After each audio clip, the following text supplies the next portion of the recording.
ଯେ ଯେଉଁମାନେ ମ୍ୟାନେଜମେଣ୍ଟରେ ଥିଲେ ତାଙ୍କୁ ଇଭେଣ୍ଟରେ ନେଉଥିଲେ ସବୁ କ୍ୟାସ୍ ଡିଲ୍ କରୁଥିଲେ।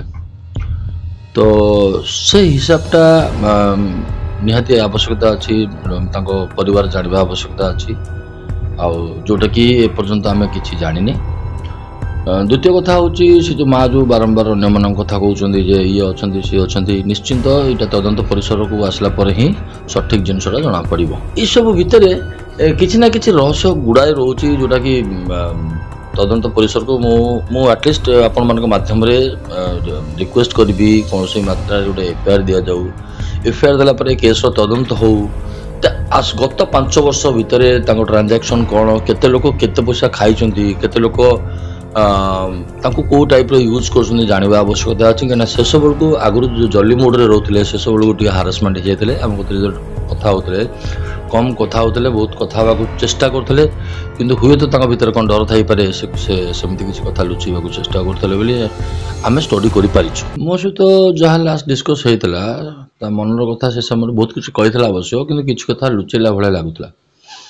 କିନ୍ତୁ ଆମେ ତ ଜାଣିନଥିଲେ ଘଟଣା। ଯେତେବେଳେ ତାଙ୍କ ମା କହିଲେ, ଆମେ ଯାହା ଆମ ବୟସ ଅନୁସାରେ ଆମ ଜ୍ଞାନ ଅନୁସାରେ ଯେତିକି ଆମେ ଷ୍ଟଡି କରିପାରୁଛେ, ତାଙ୍କ ମା ଯେଉଁ କହିଲେ ଯେ ଲାଷ୍ଟ 3 ମାସ ହେଲା ଆସୁନଥିଲା, ଯାହାଫଳରେ କି ସେ ଫ୍ରଷ୍ଟ୍ରେସନକୁ ପଳେଇଥିଲା, ତାମାନେ ନିଶ୍ଚିନ୍ତ ସେମିତି କିଛି ବନ୍ଧୁତା ଥିବ ଯାହାଫଳରେ କି ଫ୍ରଷ୍ଟ୍ରେସନ ଆସିବା ଯାକ ଗଲା।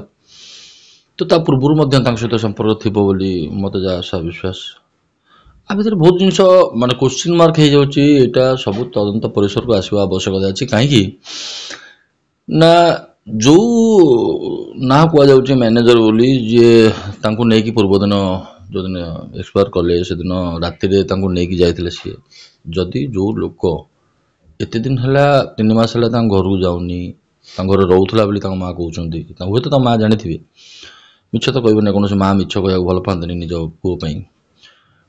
ତ 3 ମାସ ହେଲା ଯଦି ହ୍ୟୁମାନଙ୍କ ସହିତ କଣ୍ଟାକ୍ଟରେ ନଥିଲେ ସିଏ, ତ ସେମ୍ ଡେ ସେଇ ମ୍ୟାନେଜରଙ୍କ ସହିତ ସେଠି କେମିତି ଆସିଲେ? ଯଦି ଆସିଲେ, ଆସିକି ପଳେଇଲେ କେମିତି?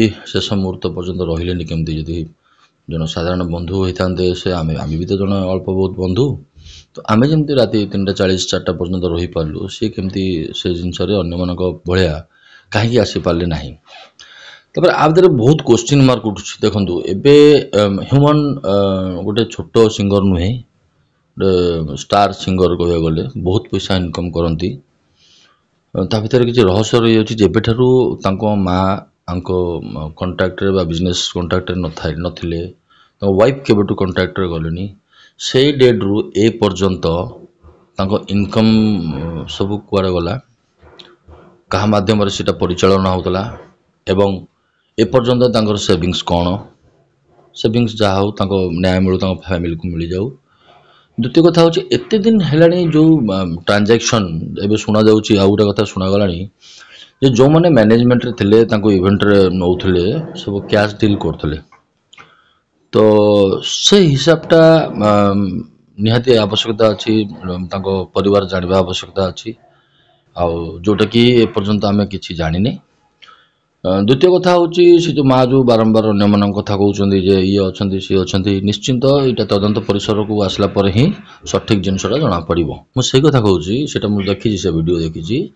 ଯଦି 3 ମାସ ହେଲା ଗୋଟେ ଲୋକ ଆସୁନାହାନ୍ତି, ତାମାନେ ହ୍ୟୁମାନର କଣ୍ଟାକ୍ଟରେ ସେ ଯିଏ ନଥିବ, ତ ଏଇ ପପୁ କଣ୍ଟାକ୍ଟରେ କେମିତି ଆସିଲା? ସେ ପପୁ କେମିତି ନେଇକି ତା କତିରେ ପହଞ୍ଚିଲା? ହୁଏତ ୟାଙ୍କ ଭିତରେ ବହୁତ ରହସ୍ୟଜନିକ ପ୍ଲାନିଂ ଚାଲିଥିଲା, ଯେଉଁଟାକି ଆମମାନଙ୍କୁ ଏବେ ସକ୍ କରୁଛି।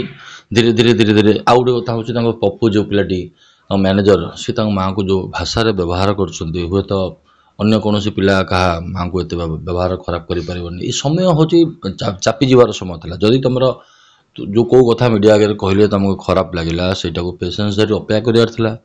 ଏ ସମୟ ଚାଲି ଯାଇଥାନ୍ତା, ହୁଏତ ତାଙ୍କ ମାଆଙ୍କ ସହିତ ଯଦି ତୁମେ ତାଙ୍କ ଭାଇ ଭଳିଆ ଭାବୁଥିଲ, ଯଦି ସେ ତାଙ୍କ ଭାଇ ଭଳିଆ ଭାବୁଥିଲେ କି ଏତେ ଦିନ ହେଲା ତାଙ୍କ ପାଇଁ ଚଳୁଥିଲେ, କିମ୍ବା ତାଙ୍କ ସଂସ୍ଥା ବୁଝୁଥିଲେ କି ଯାହା ବି କରୁଥିଲେ ଆଜ୍ ଏ ମ୍ୟାନେଜର ହିସାବରେ, କିନ୍ତୁ ଏଇ ସମୟଟା ତାଙ୍କୁ ଏତେ ଖରାପ ଭାଷା ନ କହିକି ଅପେକ୍ଷା କରିବାର ଥିଲା, ଏବଂ ଭାଇ ଭଳିଆ ସହଯୋଗ କରିବାର ଥିଲା। ଗୋଟେ ଭାଇ କ'ଣ ତା ବଡ଼ ଭାଇର ମାନେ ମାଆଙ୍କୁ ଏମିତି ଭାଷା କହିବା ଉଚିତ କି?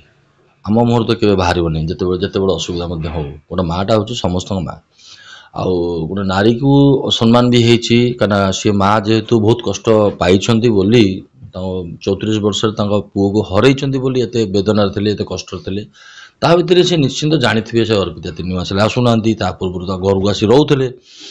ଏଇସବୁ ଭିତରେ କିଛି ନା କିଛି ରହସ୍ୟ ଗୁଡ଼ାଏ ରହୁଛି, ଯୋଉଟାକି ତଦନ୍ତ ପରିସରକୁ ମୁଁ ଆଟଲିଷ୍ଟ ଆପଣମାନଙ୍କ ମାଧ୍ୟମରେ ରିକ୍ୱେଷ୍ଟ କରିବି, କୌଣସି ମାତ୍ରାରେ ଗୋଟେ ଏଫଆଇଆର ଦିଆଯାଉ।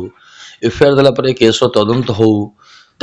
ଗତ 5 ବର୍ଷ ଭିତରେ ତାଙ୍କ ଟ୍ରାଞ୍ଜାକ୍ସନ୍ କ'ଣ, କେତେ ଲୋକ କେତେ ପଇସା ଖାଇଛନ୍ତି, କେତେ ଲୋକ ତାଙ୍କୁ କେଉଁ ଟାଇପ୍ର ୟୁଜ୍ କରୁଛନ୍ତି ଜାଣିବା ଆବଶ୍ୟକତା ଅଛି। କାହିଁକିନା ଶେଷବେଳକୁ ଆଗରୁ ଯେଉଁ ଜଲି ମୋଡ଼ରେ ରହୁଥିଲେ, ଶେଷବେଳକୁ ଟିକେ ହାରାସମେଣ୍ଟ ହେଇଯାଇଥିଲେ। ଆମ କତିରେ ଯେତେବେଳେ କଥା ହେଉଥିଲେ, କମ୍ କଥା ହେଉଥିଲେ, ବହୁତ କଥା ହେବାକୁ ଚେଷ୍ଟା କରୁଥିଲେ, କିନ୍ତୁ ହୁଏତ ତାଙ୍କ ଭିତରେ କ'ଣ ଡର ଥାଇପାରେ, ସେ ସେମିତି କିଛି କଥା ଲୁଚିବାକୁ ଚେଷ୍ଟା କରୁଥିଲେ ବୋଲି ଆମେ ଷ୍ଟଡି କରିପାରିଛୁ।